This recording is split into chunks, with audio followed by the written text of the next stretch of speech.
I currently eat plant-based. My husband has been vegan for 9 years as of this week, and I mostly cook vegan at home. But I was actually fully vegan for a year in my final year of university. So I wanted to talk about that, my experience, my reasons for that, some of the issues I have with the vegan movement as a whole, and why I'm no longer vegan. So let's talk about it. Hi everyone, if you're new here, my name is Laura. I live in Auckland, New Zealand with my dog and my husband, who I've been married to for almost 4 months, and I talk about all things mental health, minimalism and lifestyle. Before I start, I wanted to let you know that there will be some light mention of disordered eating, so if that is not something helpful for you to hear about today, please feel free to click off this video and come back at a time when you're going to be able to hear that in a healthy way, so take care of yourself. Growing up, my family was very meat, potatoes, to veg, very English-based heritage, so that was kind of our norm, with, you know, some spaghetti bolognese and some nachos thrown in there for good measure. In 2014, in my first year of university, I was introduced to going to the gym and to other different ways of thinking, and that's when I started to move towards becoming vegetarian. In my mind, it was for health reasons, to have more veggies and to move away from the high saturated fat content cheap meats that you can afford as a student. But it was also a way for me to try to eat basically the amount of calories that a toddler needs and justify this as clean, healthy vegetarian eating. This is probably my biggest issue with the vegan movement as a whole, and I'll talk about this more later. But I really think that it allows people quite easily to eat lettuce and carrots and take on this really disordered diet and have a justification for it of, oh, I'm just eating vegan, I'm eating clean, I'm only eating whole foods. And I don't believe that enough has been done within the vegan community to actually address this. Moving on. I was vegetarian most of the way through 2015 to 2017. During this time, I felt pretty good. I was a pretty stable weight and size, but I had basically written off all but the most essential carbs during this time. I did, for 3 months, live as an au pair in Italy during the summer, and during that time I did eat basically everything in sight, but I was also running around after 4 kids, all under the age of 10, so it very much balanced itself out. Late 2017 was when I made the switch to being fully vegan. I had watched a lot of the vegan documentaries and I was keen to finally take the extra calories and saturated fat out of my diet, and that was when I stopped eating cheese, which was my last non-vegan food. It's funny because I actually cut eating regular cheese for 5 years and only recently went back to having non-vegan regular cheese. Except for on pizza. I went back to having regular cheese on pizza a while back, but that doesn't count because it's pizza. So what are you gonna do? At this time, my diet, from what I can remember of it, it was 2017, was breakfast was overnight oats made with oat milk, banana, cocoa powder, and some frozen berries, and then I just had a shot of black espresso. For lunch, I was making Revive salads. So there's this vegetarian vegan salad shop in Auckland called Revive Cafe that has 10 pre-made salads and a few different hot options, and you basically just go in and you buy a box and you get 3 salads or whatever. So I had bought the recipe books, I was making those at home. That was a lot of whole foods and vegetables and legumes and homemade dressings, so that was still quite good. I would always have a carrot as a snack, because when you're a poor student, you eat a carrot every day. I also had Vita-Wheat with hummus, and I sometimes had an apple or a pear or something similar. For dinner, I would often make a hot pot or a curry or a stir fry or something similar. Again, lots of veggies, legumes, tofu, and that was then kind of me for the day. Supplements wise, I think I was having half a Berocca a day, which is one of those effervescent things you put in water. It's high in vitamin C. It has a few other vitamins and minerals in there as well. I was also supplementing with liposomal B12 because that's one thing that you can't get in a vegan diet. Overall, diet-wise, this wasn't that bad. It was not as diverse as I would have liked. It was probably lower in protein and some vitamins and minerals, but the main thing I'd say is that this probably was not enough food for me at that time, and it was quite restrictive. So I never had potatoes. I never had bread except occasionally for Vogels, and like I would literally just keep a loaf in the freezer, so I would have 1 or 2 slices here and there, that's it. I only had fair trade bananas. I had very little sugar. The only chocolate I had was like a couple of squares of dark fair trade vegan like 82% cocoa chocolate. And soon in my journey of veganism I started down the funnel towards orthorexia. Okay, definition time. So this is from Wikipedia. Veganism is the practice of abstaining from the use of animal products, particularly in diet, and an associated philosophy that rejects the commodity status of animals. An individual who follows the diet or philosophy is known as a vegan.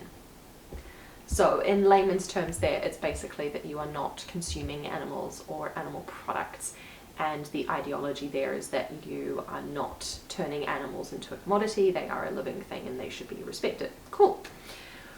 Orthorexia, also known as orthorexia nervosa, is a proposed, so it's not a fully defined, but a proposed eating disorder characterized by an excessive preoccupation with eating healthy food. This is something that I'd like to explore more in another video, but basically what I saw in the vegan community was an unbalanced rhetoric around this topic that did not adequately warn about falling into more and more restrictive eating habits.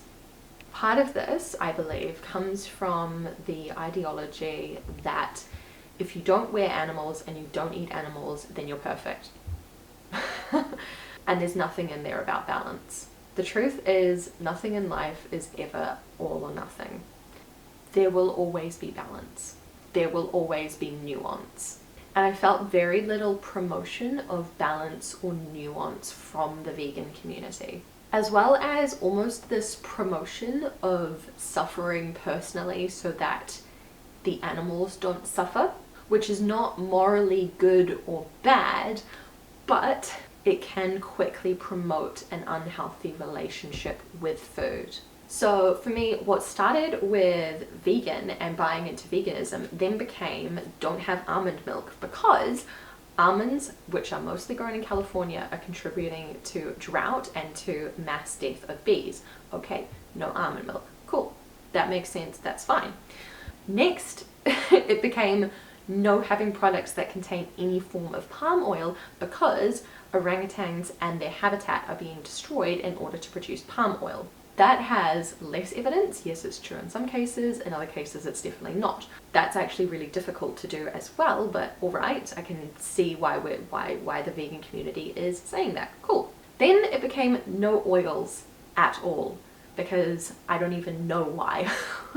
And I tried cooking my meals with no oils at all, frying onion and garlic in water, and it was really not great. So no thank you on that one. Then I was also meant to go gluten-free, and I was also meant to go organic and fair trade only, and I just found it to be this never-ending spiral where nothing was ever good enough. I started to feel myself going towards this like really restrictive, never-ending, leveling up competition of clean, organic, vegan, gluten-free, oil-free, cruelty-free, everything, and I just knew that it was not sustainable. So about 6 months in, I decided to lock into what I knew I was happy with and carry on doing that, which was hard.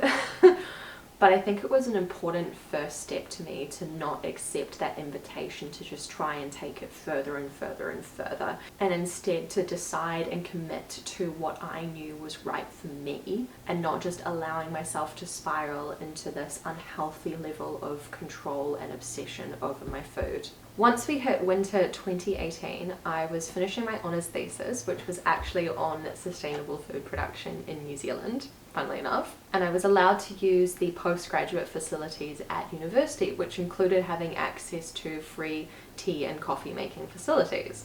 At this stage, I was a very poor final year student. The one day a week that I didn't have classes, i.e. I didn't have to go into university, I would have to decide between the $5 to take the bus into uni where I knew I could study somewhere that was warm and dry, versus saving $5 and staying in my very cold, very damp, leaky flat to study covered in my duvet with a hot water bottle. Anyway, you get the point. It sucked, basically. And when I did go into university, I was having the free cow's milk in my coffee when I was making it. Now, I thought that this was something that the vegan community would kind of be able to work with. I'm not putting any more money into like supporting farmers or dairy farming or whatever. This is just something free that I can have access to. And it is really tough out there for students. But all of the choices that I'm making with my money are vegan, and I'm still eating vegan 99% of the time, right? The backlash I got from this was ridiculous, and it was horrible. I mean, it was also strangers on the internet, so whatever, but it was just so much worse than I thought it would be. And for a while, I tried to like reconcile it. You know, I was still eating vegan 99% of the time, though I wasn't actually technically vegan because to qualify it's a 100% or nothing kind of ideology. But I was happy to kind of go along with it, just feeling like I was a slightly like outsider vegan. I could deal with that. A few months of grappling with this kind of went by, and I was still dealing with a lot of the community that I was trying to support being very against me because that 99% was just unacceptable.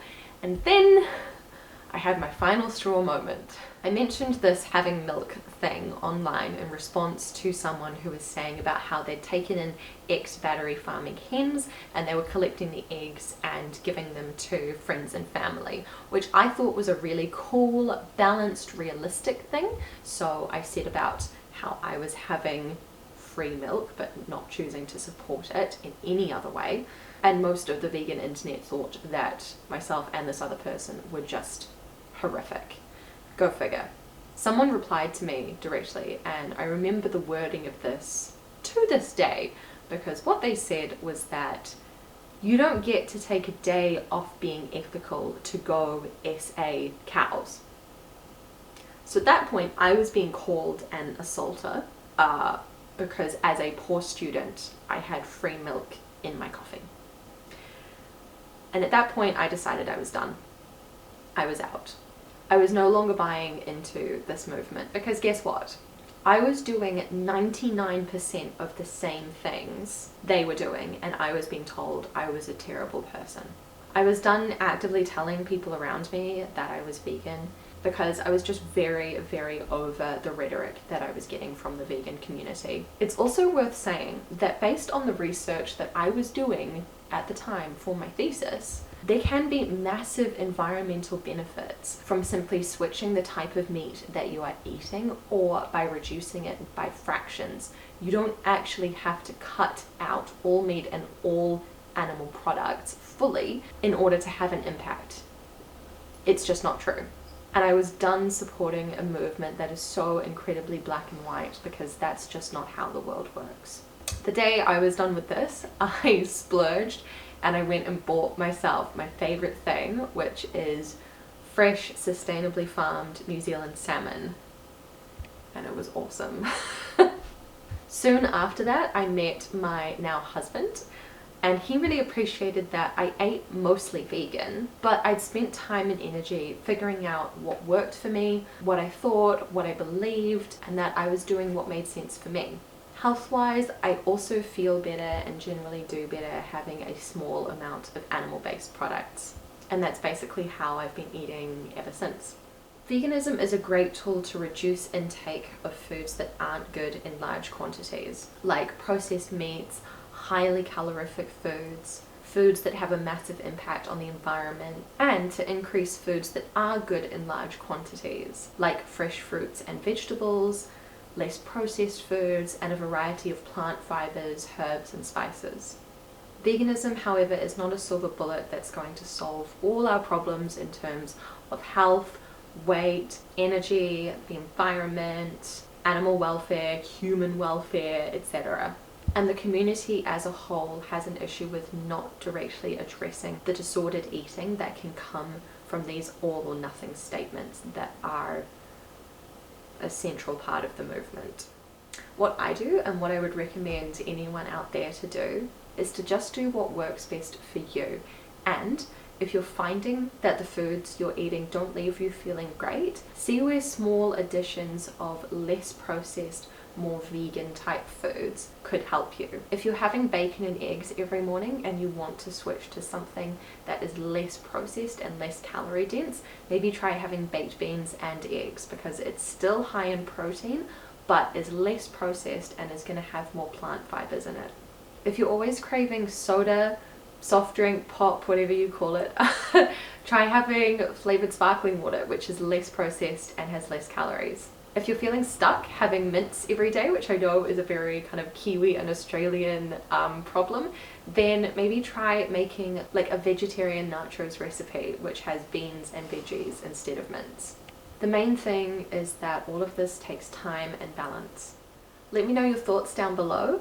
I'm super keen to hear your experience of being vegan or vegetarian, your thoughts on the vegan movement, and if you feel like you had a better experience or a worse experience. Take care, guys. Bye.